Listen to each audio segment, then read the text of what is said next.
Cette semaine à l'émission, le gouvernement a présenté ses excuses à la communauté LGBTQ2. Le ministre de la Défense nationale était à Saint-Jean pour le collège militaire et l'école de leadership et de recrues. Et finalement, l'impôt sur le revenu n'existera plus pour les militaires déployés. Bienvenue dans la revue.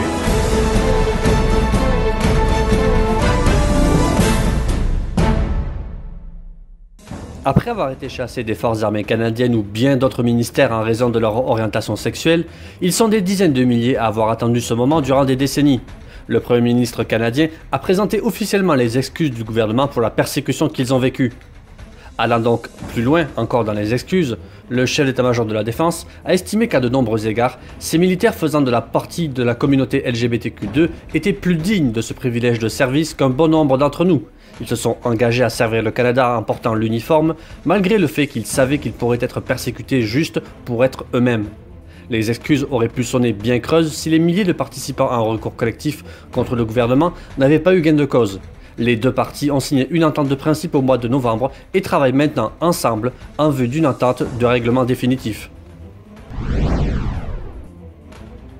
Fini après l'Astérix, les chantiers Davie n'auront aucun autre contrat du fédéral comme l'a confirmé Ottawa. Pire encore, Irving Shipbuilding a indiqué que la Davie ne pourrait pas participer à la sous-traitance de la construction des futurs navires de combat. L'opposition à Ottawa et l'ensemble des parlementaires provinciaux sont vent debout pour soutenir la Davie et les centaines d'employés qui vont être mis à pied. Coup de théâtre au tribunal pénal international. L'ex-haut responsable des forces croates de Bosnie est mort dans un hôpital de La Haye après avoir bu du poison dans la salle d'audience à La Haye. Âgé de 72 ans, Slobodan Praljak a attendu le tribunal confirmer sa condamnation à 20 ans de prison avant de dire « Je rejette votre verdict de sortir une fiole et d'en avaler le contenu ». Son avocat a indiqué qu'il s'agissait de poison. De passage à Saint-Jean-sur-Richelieu vendredi 1er décembre, le ministre de la Défense nationale, Harjit Sajjan, a confirmé le retour universitaire au Collège militaire royal de Saint-Jean.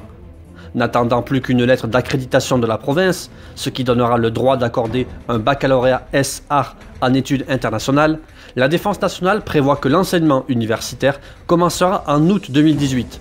Les premiers diplômés universitaires sortiront quant à eux en mai 2021.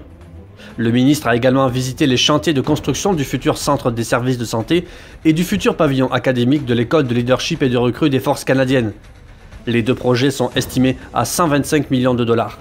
Avec des milliers de recrues qui y passent chaque année, il était donc plus que temps d'avoir des installations modernes.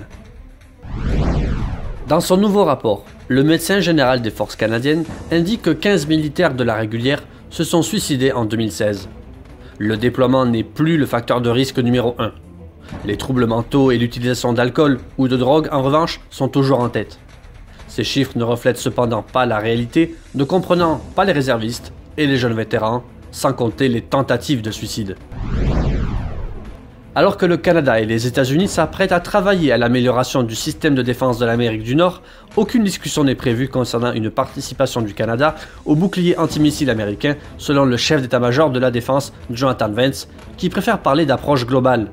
Renforçant les propos de son chef d'état-major, le ministre de la Défense, au micro de 45e Nord, a indiqué que la question de la défense se posait sous tous ses angles, terre, air et mer. Comme annoncé au mois de mai 2017, tous les militaires qui seront déployés dans une opération internationale nommée ne paieront plus d'impôt sur le revenu grâce à un changement dans la loi sur l'impôt sur le revenu. Jusqu'à présent, cet avantage était réservé uniquement aux militaires servant dans une mission présentant un taux de risque égal ou supérieur à 2,50.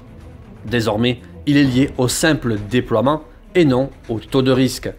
C'est-à-dire que peu importe la mission et le risque, tous les militaires seront exonérés d'impôt sur le revenu le temps du déploiement. La mesure sera d'ailleurs rétroactive au 1er janvier 2017. Le commandant du commandement du personnel militaire doit publier sous peu un Canforgen présentant de plus amples précisions techniques. Voilà, merci d'avoir regardé cette revue de l'actualité de la semaine du lundi 27 novembre au dimanche 3 décembre. Rendez-vous la semaine prochaine.